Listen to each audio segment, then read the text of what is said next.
સૌથી વધુ હિન્દુઓ પીઝા ખાતા ને અહીં ઈંડા ખાય છે, સૌથી વધારે હિન્દુઓ આમલેટ ખાય છે, સૌથી વધારે હિન્દુઓ વ્યભિચારી છે, સૌથી આ બધા ફાર્મની અંદર પાર્ટીઓ નબળી થાય. મને નામ આવડે બાપુ, હું બોલી શકું એટલી તાકાત છે મારામાં. એ વ્યક્તિના નામ એ મને કાંઈ કરી શકે એમ નથી. મારી પાસે મસલ પાવર છે, માઇન્ડ પાવર છે.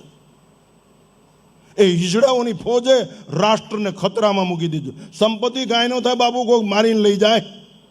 અને પૈસા હાટું જીવાય? આ જીવન આજીવિકા માટે છે કે આ જીવન માટે છે? આજીવિકા માટે પૈસા કમાવા માટે જીવવાનું?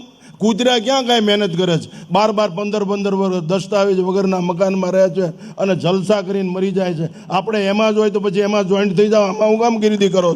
આ લારી ઉપર કોણ હોય છે? એ શેનું કેવું બન્યું? આહાર શુદ્ધો સત્વ શુદ્ધિ, સત્વ શુદ્ધો ધ્રુવા સ્મૃતિ. આહાર શુદ્ધ. અમે બાપુ એની સામું જોતા નથી. મારા સેવકો અડી ન શકે બાપુ, હાથ પગ ભાંગી નાખું. એટલી તૈયારી હોવી જોઈએ. સાધુ કાંઈ મોક્ષ નો આપી દે, માર્ગ બતાવે. ચાલુ તમારે પડે.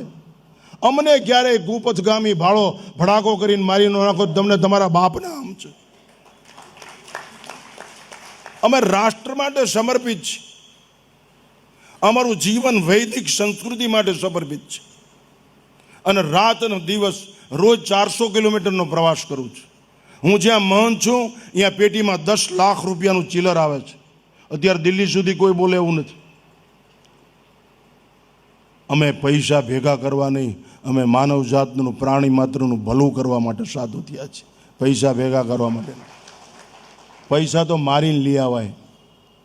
જીવન પૈસા માટે નહીં, જીવન પ્રેમ માટે છે. પ્રેમ. Love is always one way. અપેક્ષા રહિત નિર્વ્યાજ પ્રેમ છે. તમને પ્રેમ તો કેસ કેમ થાય છૂટાછેડાના? અને હવે નવી ફેશન નીકળી, ભાઈબંધીમાં લગ્ન. એનું ઇંગ્લિશમાં કાંઈક છે ને, મને કાંઈ આવડતું.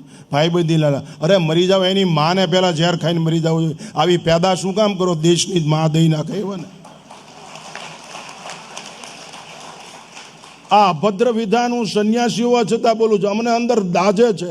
તમને આ માટે પૈસા આપ્યા છે બ્રહ્માણી અને ઉમૈયામાએ? તમારી પાસે તાકાત નથી.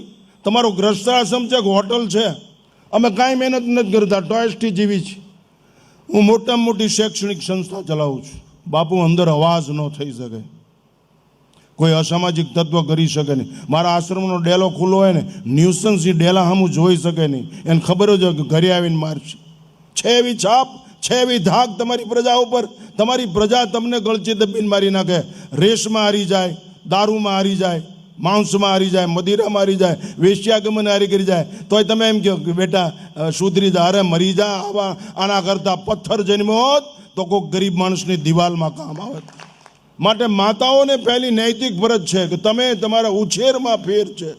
ઉછેર સારો કરો. ઘરનું વાતાવરણ શબ્દથી ભરી દો, દિવ્ય શબ્દોથી. કીર્તન ગાઓ, ભજન ગાઓ. અરે ડોસી વગરનું ઘર શમશાનથી બેદ છે. અહીં વૃદ્ધાશ્રમ હોય, ડોસી જ અનુભવની ખાણ છે. એ જ પકડીને લઈ જશે. આ ખોડિયારમાં છે, આ ચાઉનમાં જો ચકલી રહી, જો કલુડી રહ્યું. પ્રકૃતિ સાથે તાદાત્મ્ય એ જ કેળવાવશે અને વિકૃતિને જન્મ નહીં આપવા દે. એ ડોસીની તાકાત. એ ડોસીને ઓટલે ખાવા નથી આપતા, કાઢી મૂકો. અમને બાવાને હાર પહેરાવીને, શાલ ઉઠાડીને, ભેટ પૂજાનું કવર આપી તમને મોક્ષ નહીં મળે. શું અમારા બાપનો ખજાનો છે? તારી માને પહેલાં પગે લાગ, તારી માનું પહેલાં ભલું કર. ધર્મ એને કહેવાય. આ તો મા બાપ ઓટલે બેઠા હોય. અને અમારે અહીંયા ઓલા બાપુ આવ્યા. દોસ્ત, કોઈના બાપની તાકાત નથી કે જે મા બાપથી વિમુખ થાય અને સુખ પ્રાપ્ત કરી લે. એવું કોઈ સંતો કહેતા હોય ને એને પાણો મારીને મારી નાખો. એવું બને જ નહીં.